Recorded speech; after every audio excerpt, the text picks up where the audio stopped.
എല്ലാ പ്രിയപ്പെട്ട കൂട്ടുകാർക്കും ഇന്നത്തെ ക്ലാസ്സിലേക്ക് സ്വാഗതം ചെയ്യുകയാണ്. നമ്മൾ ഇന്നിവിടെ പരിചയപ്പെടുത്താൻ പോകുന്നത് കെമിസ്ട്രിയുമായി ബന്ധപ്പെട്ടുള്ള കുറച്ച് കാര്യങ്ങളാണ്. കഴിഞ്ഞ ഒരു ക്ലാസ്സിലൂടെ ഈ ഒരു ടോപ്പിക്കുമായി ബന്ധപ്പെട്ട് കുറച്ച് കാര്യങ്ങൾ പരിചയപ്പെടുത്തിയിട്ടുണ്ട്. ആ ക്ലാസ് കാണാൻ താല്പര്യമുണ്ടെങ്കിൽ നമ്മുടെ പ്ലേലിസ്റ്റ് എന്ന് പറയുന്ന ഭാഗത്ത് കെമിസ്ട്രിയുടെ പ്ലേലിസ്റ്റ് ഉണ്ട്. അതിലൂടെ ഇതിന് മുമ്പത്തെ ക്ലാസ് കാണാവുന്നതാണ്. ഇന്ന് നമ്മളോട് പരിചയപ്പെടുത്തുന്ന ഒന്നാമത്തെ ചോദ്യം, അന്തരീക്ഷ വായുവിൽ ഏറ്റവും കൂടുതൽ അടങ്ങിയിരിക്കുന്ന വാതകം എന്നാണ് നമ്മുടെ ചോദ്യം. എവിടെയാണ്? അന്തരീക്ഷ വായുവിൽ.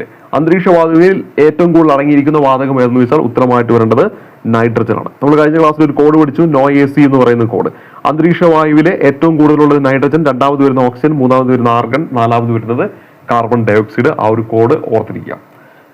ഇനി നമ്മുടെ അടുത്ത ചോദ്യത്തിൽ തന്നിരിക്കുന്നത് അന്തരീക്ഷ വായുവിൽ ഓക്സിജന്റെ അളവ് എത്ര ശതമാനമാണെന്നാണ്. കൃത്യമായിട്ട് SCR ടെക്സ്റ്റ് ബുക്കിൽ ഒരു വാല്യൂ കൊടുത്തിട്ടുണ്ട്, 20.95%. ചിലപ്പോൾ നമ്മുടെ ഓപ്ഷനിൽ 21% എന്നൊക്കെ നമ്മൾ കണ്ടിട്ടുണ്ടാവും. ഇതിന് മുമ്പത്തെ പരീക്ഷയിലൊക്കെ അങ്ങനെ വന്നിട്ടുണ്ട്. അപ്പോൾ അതും ചിലപ്പോൾ നമ്മുടെ ഓപ്ഷനിൽ കടന്നു വരാം. അല്ലെങ്കിൽ ഓർത്തിരിക്കുക 20.95%. എന്തായാലും ഈ 20നോട് ചേർന്നിട്ടുള്ള ഒറ്റൊരു ഓപ്ഷനൊക്കെ നമ്മൾ ഈ പറയുന്ന പരീക്ഷ ചോദ്യ പേപ്പറിൽ ഉണ്ടാവത്തുള്ളൂ. അപ്പോൾ അത് വെച്ചിട്ട് നമുക്ക് കണക്ട് ചെയ്ത് വെക്കാനായിട്ട് പറ്റും. അതായത് 20, 21 അല്ലെങ്കിൽ 20.95%. ഇനി 78.08% എന്തുള്ളത്? നൈട്രജൻ ഉള്ളത്. നൈട്രജൻ ഉള്ളത്. 0.93% ആണ് എന്തുള്ളത്? ആർഗൺ ഉള്ളത്. 0.038% ആണ് എന്തുള്ളത്? Carbon dioxide. നമ്മളിവിടെ പറഞ്ഞത് NOAC. തൊട്ടു മുമ്പ് പറഞ്ഞ ഏറ്റവും കൂടുതൽ നൈട്രജൻ, അതിനുശേഷം വരുന്നത് ഓക്സിജൻ, അതിനുശേഷം വരുന്നത് ആർഗൺ, അതിനുശേഷം വരുന്നത് കാർബൺ ഡയോക്സൈഡ്.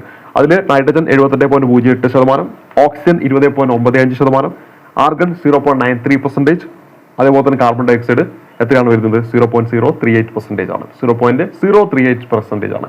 അപ്പോൾ ഇവിടെ നമ്മൾ SCR ടെക്സ്റ്റ് ബുക്കിൽ നൽകിയിട്ടുണ്ടായിരുന്ന ആ ഒരു വാല്യൂ ആണ് ഇവിടെ നമ്മൾ പറഞ്ഞു പോയത്. ഇനി നമ്മുടെ അടുത്ത ചോദ്യത്തിൽ തന്നിരിക്കുന്ന കത്താൻ സഹായിക്കുന്ന വാതകം ഏത്? കത്താൻ സഹായിക്കുന്ന വാതകം ഏതാണ്? നമ്മുടെ ഓക്സിജൻ ആണ്. കത്താൻ സഹായിക്കുന്ന വാതകം ഏതാണ്? ഓക്സിജൻ ആണ്. ഇനി ജ്വലനത്തെ നിയന്ത്രിക്കുന്ന വാതകം എന്ന് പിടിച്ചാലോ?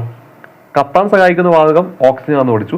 ജ്വലനത്തെ നിയന്ത്രിക്കുന്ന വാതകം ഏതാന്ന് വെച്ചാൽ അവിടെ ഉത്തരമായിട്ട് വരേണ്ടത് നൈട്രജൻ ആണ്. നൈട്രജൻ. ഇപ്പോൾ ഒരു കാര്യം ശ്രദ്ധിക്കുക, കത്താൻ സഹായിക്കുന്ന വാതകം ഏതാണ്? ഓക്സിജൻ ആണ്. എന്നാൽ കത്തുന്ന വാതകം എന്ന് പറഞ്ഞാൽ ഉത്തരം മാറും, ഹൈഡ്രജൻ ആണ്. പ്രത്യേകം ശ്രദ്ധിക്കുക, കത്തുന്ന വാതകം എന്ന് കണ്ടിട്ട് ഒന്നാമത്തെ ഓപ്ഷൻ തന്നെ ഓക്സിജൻ ആയിരിക്കും കൊടുത്തിട്ടുണ്ടാവുക. പ്രത്യേകം ശ്രദ്ധിക്കുക, കത്തുന്ന വാതകം ഹൈഡ്രജൻ ആണ്, കത്താൻ സഹായിക്കുന്ന വാതകമാണ് ഓക്സിജൻ. കത്തുന്ന വാതകം ഹൈഡ്രജൻ, കത്താൻ സഹായിക്കുന്ന വാതകം ഏതാണ്? ഓക്സിജൻ ആണ്. കാര്യം ഓർത്തിരിക്കാം. അതേസമയത്ത് ജ്വലനത്തെ നിയന്ത്രിക്കുന്ന വാതകം ചോദിച്ചാൽ അതേതാണ്? നൈട്രജൻ ആണ്. ഇനി ജ്വലന പ്രക്രിയയിൽ ഓക്സിജന്റെ സാന്നിധ്യം തിരിച്ചറിഞ്ഞ ശാസ്ത്രജ്ഞനാണെന്ന് ചോദിച്ചാലോ? നമ്മുടെ ലാവോസിയർ ആണ്. നമ്മുടെ ഓക്സിജന് പേര് നൽകിയ ലാവോസിയർ ആണ് ജ്വലന പ്രക്രിയയിൽ ഓക്സിജന്റെ സാന്നിധ്യം തിരിച്ചറിഞ്ഞത്. ശ്വസന പ്രക്രിയയിൽ ഓക്സിജൻ ആഗിരണം ചെയ്യുന്നുവെന്നും കാർബൺ ഡയോക്സൈഡ് പുറന്തള്ളുന്നുവെന്നും കണ്ടെത്തിയത് ആര് തന്നെയാണ്? നമ്മുടെ ലാവോസിയർ ആണ് കണ്ടെത്തിയത്. അപ്പോൾ ലാവോസിയർ പേരിട്ടു ഓക്സിജൻ എന്ന്. അതേപോലെ തന്നെ ഈ പറയുന്ന ജ്വലന പ്രക്രിയയിൽ ഓക്സിജന്റെ സാന്നിധ്യം കണ്ടെത്തി. ശ്വസന സമയത്ത് ഓക്സിജൻ ഉള്ളിലോട്ട് എടുക്കുന്നു, അതേപോലെ തന്നെ കാർബൺ ഡയോക്സൈഡ് പുറന്തള്ളുന്നു. ഇത് കണ്ടെത്തിയത് ആര് തന്നെയാണ്? ലാവോസിയർ തന്നെയാണ്. അപ്പോൾ ഇവിടെ മറ്റൊരു ചോദ്യം PSC റിപ്പീറ്റ് ആയി ചോദിക്കുന്നതാണ്, സസ്യങ്ങളിൽ ശ്വസന സമയത്ത് ഉള്ളിലോട്ട് എടുക്കുന്ന വാതകം ഏത്? അപ്പോൾ നമ്മളെ ചിലരെങ്കിലും പ്രകാശ സംശ്ലേഷണമൊക്കെ പഠിച്ചിട്ട് കാർബൺ ഡയോക്സൈഡ് എന്താണ് ഉള്ളിലോട്ട് എടുക്കുന്നു, കാർബൺ ഡയോക്സൈഡ് ഉള്ളിലോട്ട് എടുക്കുന്നു, ഓക്സിജൻ പുറന്തള്ളുന്നു എന്ന് നമ്മൾ പഠിച്ചു വെച്ചിട്ടുണ്ട് അല്ലെ? ഏത് സമയത്ത്? പ്രകാശ സംശ്ലേഷണത്തിന്റെ സമയത്ത്. എന്നാൽ പ്രത്യേകം ശ്രദ്ധിക്കുക, ശ്വസന സമയത്ത് അത് സസ്യങ്ങളായിക്കോട്ടെ, ജന്തുക്കളായിക്കോട്ടെ, മനുഷ്യരായിക്കോട്ടെ, എല്ലാവരും ഉള്ളിലോട്ട് എടുക്കുന്നത് ഓക്സിജൻ ആണ്, പുറന്തള്ളുന്നത് എന്താണ്? കാർബൺ ഡയോക്സൈഡ് ആണ്. എന്നാൽ പ്രകാശ സംശ്ലേഷണ സമയത്ത് നമ്മൾ സസ്യങ്ങൾ എന്താണ്? കാർബൺ ഡയോക്സൈഡ് ഉള്ളിലോട്ട് എടുക്കുന്നു, പുറന്തള്ളുന്നത് എന്താണ്? ഓക്സിജൻ ആണ് പുറന്തള്ളുന്നത്. അപ്പോൾ മറ്റൊരു ചോദ്യം ചോദിക്കാം, രാത്രി സമയത്ത് സസ്യങ്ങൾ പുറന്തള്ളുന്ന വാതകം ഏതാന്ന് വെച്ചാൽ ഒന്നേ ഉള്ളൂ. ഏത് മാത്രമേ ഉള്ളൂ? കാർബൺ ഡയോക്സൈഡ് മാത്രമേ ഉള്ളൂ. എന്നാൽ പകൽ സമയം എടുക്കുകയാണെങ്കിൽ പ്രകാശ സംശ്ലേഷണവും നടക്കുന്നുണ്ട്, ശ്വസനവും നടക്കുന്നുണ്ട്, രണ്ടും നടക്കുന്നുണ്ട്.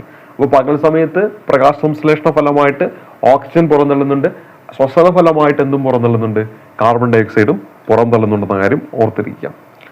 ഇവിടെ നമ്മൾ പറഞ്ഞത് ശ്വസന പ്രക്രിയയിൽ ഓക്സിജൻ ആഗിരണം ചെയ്യുന്നുവെന്നും കാർബൺ ഡയോക്സൈഡ് പുറന്തള്ളുന്നുവെന്നും കണ്ടെത്തിയത് ആരാണ്? നമ്മുടെ ലാവോസിയർ തന്നെയാണ്. ഇനി അടുത്ത ഒരു പദാർത്ഥം ഓക്സിജനിൽ കത്തുന്ന പ്രവർത്തനം എന്ത് പേരിൽ അറിയപ്പെടുന്നു? നമ്മളിപ്പോൾ പറഞ്ഞു, ജ്വലനമാണ്. ജ്വലനം എന്നാണ് അറിയപ്പെടുന്നത്.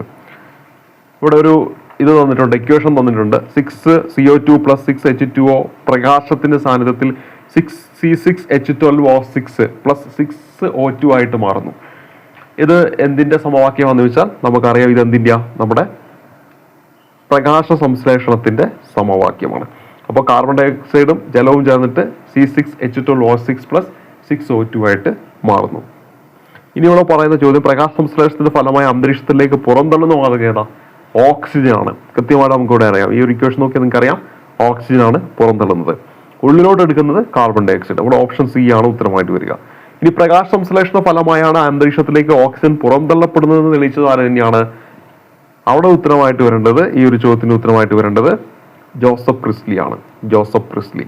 അപ്പോൾ പ്രകാശ സംശ്ലേഷണ ഫലമായാണ് അന്തരീക്ഷത്തിലേക്ക് ഓക്സിജൻ പുറന്തള്ളുന്നത് എന്ന് തെളിയിച്ച വ്യക്തിയാണ് ജോസഫ് പ്രിസ്ലി. ജലം വിഘടിച്ചാണ് ഓക്സിജൻ നിർമ്മിക്കപ്പെടുന്നത് എന്ന് തെളിയിച്ചത് ആരാണെന്ന് ചോദിച്ചാൽ അവിടെ ഉത്തരമായിട്ട് വരേണ്ടത് വാനിൽ എന്ന് പറയുന്ന ശാസ്ത്രജ്ഞനാണ്. ജലം വിഘടിച്ചിട്ടാണ് ഓക്സിജൻ പുറന്തള്ളുന്നത്. പ്രകാശ സംശ്ലേഷണ സമയത്ത് CO2 അതുപോലെ തന്നെ H2O ഇത് രണ്ടും കൂടെ കൂടി ചേരുവാണല്ലോ. അപ്പൊ ഇവിടെ ഈ ജലം വിഘടിച്ചിട്ടാണ് എന്ത് പുറന്തള്ളുന്നത്? ഓക്സിജൻ പുറന്തള്ളുന്നത്. പ്രകാശ സംശ്ലേഷണ സമയത്ത് ജലം വിഘടിച്ചിട്ടാണ് ഓക്സിജൻ പുറന്തള്ളുന്നത് എന്ന് കണ്ടുപിടിച്ചത് വാനിൽ എന്ന് പറയുന്ന ശാസ്ത്രജ്ഞനാണ്. ഇനി പ്രകാശ സംശ്ലേഷണത്തിന്റെ ഘട്ടങ്ങൾ വിശദീകരിച്ച ശാസ്ത്രജ്ഞനാണ് ആര്? നമ്മുടെ മെൽവിൻ കാൽവിൻ. അതുകൊണ്ടാണ് അതിനെ കാൽവിൻ സൈക്കിൾ എന്നും കൂടെ വിളിക്കുന്നത്. Melvin Calvin. സസ്യങ്ങൾ രാത്രികാലങ്ങളിൽ പുറന്തള്ളുന്ന വാതകം ഏതാണ്? ഉത്തരമായിട്ട് വരേണ്ടത് കാർബൺ ഡൈ ഓക്സൈഡ് ആണ്. ഇവിടെ ഓപ്ഷൻ ബി ആണ് ഉത്തരമായിട്ട് വരിക. ഇനി മെൽവിൻ കാൽവിന് രസാന്തരത്തിൽ നോബൽ സമ്മാനം ലഭിച്ചു. അദ്ദേഹമാണ് എന്ത് കണ്ടെത്തിയത് നമ്മളിവിടെ പറഞ്ഞത്? നമ്മുടെ പ്രകാശ സംശ്ലേഷണത്തിന്റെ ഘട്ടങ്ങൾ വിശദീകരിച്ചത് ആരാണ്? മെൽവിൻ കാൽവിൻ ആണ്. അപ്പൊ ആ മെൽവിൻ കാൽവിന് എന്ത് ലഭിക്കുന്നുണ്ട്? നോബൽ സമ്മാനം ലഭിക്കുന്നുണ്ട് 1961. എപ്പോഴാണ്? 1961. ഇനി ഭൂവൽക്കത്തിൽ ഓക്സിജന്റെ അളവ് എത്ര ശതമാനമാണ്? ഭൂവൽക്കം എന്നാണ്. അത് നമ്മുടെ SCERT ടെക്സ്റ്റ് ബുക്കിൽ ഒരു കോളത്തിൽ കുറച്ച് ഇതാണ് നമ്മുടെ ടേബിൾ നൽകിയിരിക്കുന്നത്. പ്രകൃതിയിൽ ഓക്സിജന്റെ അളവ്, പല സ്ഥലങ്ങളിലൊക്കെ ആയിട്ട് ഓക്സിജന്റെ അളവ്. ഭൂവൽക്കത്തിൽ ഏറ്റവും കൂടുതൽ കാണപ്പെടുന്ന ഓക്സിജനാണ് നമ്മൾ പഠിച്ചിരുന്നു. 45 മുതൽ 50% വരെ ഭൂവൽക്കത്തിലുള്ളത് ഓക്സിജനാണ്. അതേസമയത്ത് ജലത്തിലോ 88 മുതൽ 90% ഓക്സിജനാണ്. ധാതുക്കളിൽ 45 മുതൽ 50%, അന്തരീക്ഷ വായുവിൽ ചോദിക്കും 21% അല്ലെങ്കിൽ 20.95% നമ്മുടെ SCERTയിലെ വാല്യൂ ആണ്. ഇനി 60 മുതൽ 70% സസ്യങ്ങളിലും ജന്തുക്കളിലും എന്തുള്ളത്? ഓക്സിജന്റെ അളവ് ഉള്ളതെന്ന കാര്യം ഓർത്തിരിക്കുക. അപ്പൊ ആ ഒരു ടേബിൾ വെച്ചിട്ടാണ് ഇവിടെ ഈ ചോദ്യങ്ങൾ നൽകിയിട്ടുള്ളത്. ഭൂവൽക്കത്തിൽ ഓക്സിജന്റെ അളവ് എത്ര എന്ന് വെച്ചാൽ 45 മുതൽ 50% വരെയാണ്. ഓപ്ഷൻ സി ആണ് ഉത്തരം. ഇനി ജലത്തിൽ ഓക്സിജന്റെ അളവ് എത്ര എന്ന് വെച്ചാലോ നമുക്കിവിടെ ഉത്തരമായിട്ട് വരേണ്ടത് 90% വരുന്നുണ്ട്. 88 to 90, അപ്പൊ 90% വരുന്നുണ്ട്. ധാതുക്കളിൽ ഓക്സിജന്റെ അളവ് എത്ര എന്ന് വെച്ചാലോ 45 മുതൽ 50%. ഇനി അന്തരീക്ഷ വായുവിലെ ഓക്സിജന്റെ അളവ് എത്ര ശതമാനം? 21% അല്ലെങ്കിൽ 20.95. സസ്യങ്ങളിൽ ഓക്സിജന്റെ അളവ് എത്ര ശതമാനമാണ് നമ്മൾ പഠിച്ചു? 60 to 70%. ഇനി ജന്തുക്കളിലാണെങ്കിലും 60 to 70%.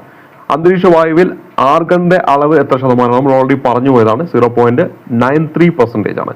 അപ്പോൾ 78% നൈട്രജൻ, 21% അല്ലെങ്കിൽ 20.95% നമ്മുടെ ഓക്സിജൻ, പിന്നെ 0.93% ആർഗൺ, 0.038% ആണ് ഏത് വരുന്നത്?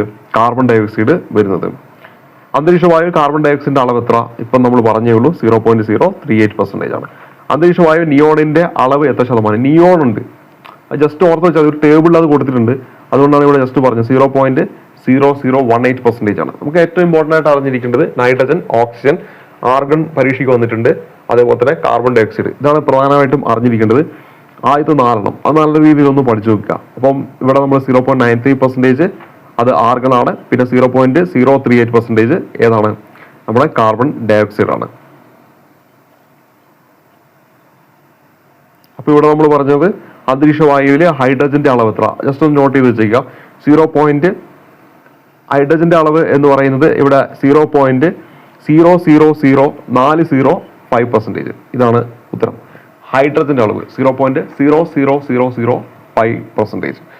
ഇനി അന്തരീക്ഷ വായുവിൽ ഹീലിയത്തിന്റെ അളവ് എത്ര എന്ന് വെച്ചാൽ 0.0005%. 3 0 വരും. ഹൈഡ്രജന്റെ കേസിലേക്ക് വരുമ്പോൾ 4 0 വരും. 0.00005%. ഇതാണ് എന്ത്? ഹൈഡ്രജൻ എന്ന് പറയുന്നത്. അപ്പൊ ഇത്രയും കാര്യങ്ങളെ നമുക്ക് ഇന്നത്തെ ക്ലാസ്സിൽ പറയാനുള്ളൂ. അപ്പോൾ ഇവിടെ ഈ ഒരു ടേബിൾ വളരെ ഇമ്പോർട്ടൻ്റ് ആണ്. SCERTയിലുള്ളതാണ്. 78.08, 20.95, 0.93, 0.38 ഇതൊക്കെ ഓർത്തിരിക്കുക. അപ്പോൾ ഇത്രയും കാര്യങ്ങളാണ് ഇന്നത്തെ ക്ലാസ്സിൽ പറയാനുള്ളത്. അടുത്ത ക്ലാസ്സിൽ നമുക്ക് തുടർന്നുള്ള കാര്യങ്ങളൊക്കെ ആയിട്ട് കണ്ടുകൂട്ടാം. അതുവരേക്കും നന്ദി, നമസ്കാരം.